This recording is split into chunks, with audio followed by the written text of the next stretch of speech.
Mga kaibigan, mga kapatid, mga budol-budol na doktrina na galing sa simbahang Romano-Katoliko na napanunod natin mula noon hanggang ngayon at sinusunod rin ito sa mga hindi Katoliko at mga Protestante. Patungkol po ito mga kaibigan sa kapanganakan ng ating Panginoong Hesukristo. Tinuturo ng simbahang Romano-Katoliko na sa tuwing ipinanganak ang ating Panginoong Hesukristo ni Maria, may 3 hari daw na dumating galing sa layong silangan at pinangalanan nila itong Melchor, Gaspar at Baltasar. Ang doktrinang ito ay isang maling aral sapagkat kahit baliktarin mo pa ang Biblia at basahin mo million times, wala tayong mababasa na tinatawag na 3 hari na Melchor, Gaspar at Baltasar. Mga kaibigan, nabudol po tayo.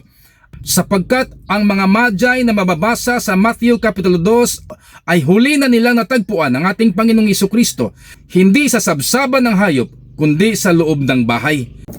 Mababasa po ito mga kaibigan sa Matthew Kapitulo 2 versikulo 11 na natagpuan ng mga Magi ating Panginoong Hesukristo kasama si Maria at si Jose sa loob ng bahay, hindi sa sabsaban ng hayop. At may ibang ebidensya mga kapatid na hindi mga Magi sa layong silangan ang una nakatagpo sa ating Panginoong Hesukristo. Mababasa po ito sa Lucas Kapitulo 2 versikulo 8 hanggang 20. Mababasa doon na ang una nakatagpo sa ating Panginoong Hesukristo na sa tuwing ipinanganak ito ay ang mga pastol na mga hayop sa kapatagan, hindi ang mga Magi sa layong silangan.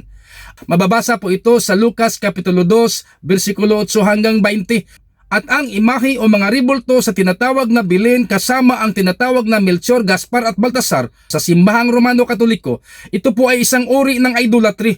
Isa po itong uri ng Diyos-Diyusan na sinasamba ng simbahang Romano-Katoliko mula noon hanggang ngayon at sinusunod pa ito ng mga Protestante at mga hindi Katoliko. Mga kaibigan, sana po mamulat na kayo sa katotohanan at tanggapin kung ano ang sinasabi ng salita ng Diyos na mababasa po sa unang Juan Kapitulo 5 versikulo 21. Na sinasabi doon, mga anak, umiwas o iwasan na ninyo. Lumayo kayo sa kahit anong uri ng Diyos-Diyusan. Punto Biblikal.